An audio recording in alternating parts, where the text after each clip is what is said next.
జిల్లాలో వర్షాలు సృష్టించిన నష్టం మామూలుగా లేదు. రోడ్లన్నీ కొట్టుకుపోయాయి. కామారెడ్డిలోని హౌసింగ్ బోర్డు కాలనీలో శ్మశానానికి వెళ్లేందుకు రోడ్డు లేకుండా పోయింది. మృతదేహాన్ని మోసే నలుగురు కూడా ఆ దారిలో వెళ్లలేని పరిస్థితి ఉందని స్థానికులు ఆవేదన చెందుతున్నారు. శవాన్ని మూట కట్టుకుని వెళ్లాల్సిన దుస్థితి ఏర్పడిందన్నారు. వరదలు సంభవించి 12 రోజులవుతున్నా అధికారులు పట్టించుకోవడం లేదని ఆరోపించారు. కామారెడ్డి జిల్లాలో వచ్చిన వరదలకు ప్రజలు ఇప్పటికీ కోలుకోలేని పరిస్థితుల్లో ఉన్నారు. అదే పరిస్థితిలో భాగంగా ఈరోజు కామారెడ్డి పట్టణానికి చెందిన హౌసింగ్ బోర్డుకు సంబంధించిన శ్మశాన వాటిక, దీనికి కనీసం శవాలను ఎత్తుకొని ఈ శ్మశాన వాటికలకు వెళ్ళడానికి కనీస సౌకర్యం లేదు. అంటే కేవలం నలుగురు కాదు, ఇద్దరు పట్టుకొనే ఆ శవాన్ని పట్టుకొని వెళ్ళవలసిన పరిస్థితి ఉంది.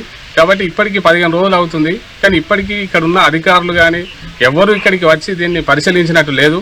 కాబట్టి కనీసం చనిపోయిన వారిని తీసుకెళ్లాలంటే చాలా ఇబ్బందులు ఉన్నాయి. ఈ మధ్య కాలంలో సుమారుగా 4-5 చనిపోవడం జరిగింది. వాళ్ళని తీసుకెళ్లడానికి నానా ఘోషలు ఇబ్బందులు పడ్డారు జనాలు. కాబట్టి ఇప్పటికైనా అధికారులు స్పందించి ఈ శ్మశాన వాటికకు వైకుంఠధామానికి సరైన రోడ్డు వెంటనే వేసి ప్రజలకు సౌకర్యం కల్పించాలని చెప్పి మేము జిల్లా అధికారులకు, జిల్లా కలెక్టర్ గారికి, ఇక్కడ మున్సిపల్ అధికారులకు, కమిషనర్లకు అందరికీ మేము విజ్ఞప్తి చేస్తున్నాం.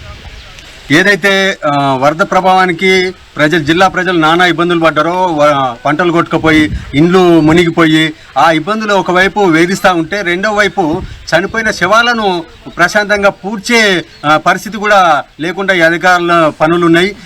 ఇక్కడ హౌసింగ్ బోర్డులో, జిల్లా కేంద్రంలో ఉన్న హౌసింగ్ బోర్డులకు సంబంధించి ఏదైతే వైకుంఠధామం ఉన్నదో ఇక్కడ ఈ రోడ్డు ఇక్కడికి వెళ్ళి అటు పూడ్చడానికి, కాల్చడానికి తీసుకెళ్లి ఈ రోడ్డు మొత్తం కూడా దెబ్బతినిపోయింది.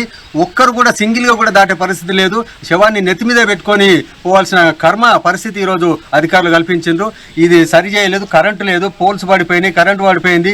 కాబట్టి మేము సిపిఎం పార్టీకి డిమాండ్ చేసేదంటే వెంటనే ఈ రోడ్ సరి చేయాలా, ఆ కరెంటు కూడా ఇవ్వాలని చెప్పేసి మేము కోరుతా ఉన్నాం. మొన్న 6 గంటలకు శవం తీసుకొస్తే వాళ్ళకి కాల్చడానికి చాలా ఈడ రోడ్ దాటరాదు, ఆడ శవాన్ని కాల్చరాదు. కాబట్టి ఈ ఇబ్బందుల నుంచి గట్టెక్కకపోతే ఖచ్చితంగా అధికారుల ముందు ధర్నా కార్యక్రమం చేయాల్సి వస్తుందని చెప్పేసి సిపిఎం పార్టీగా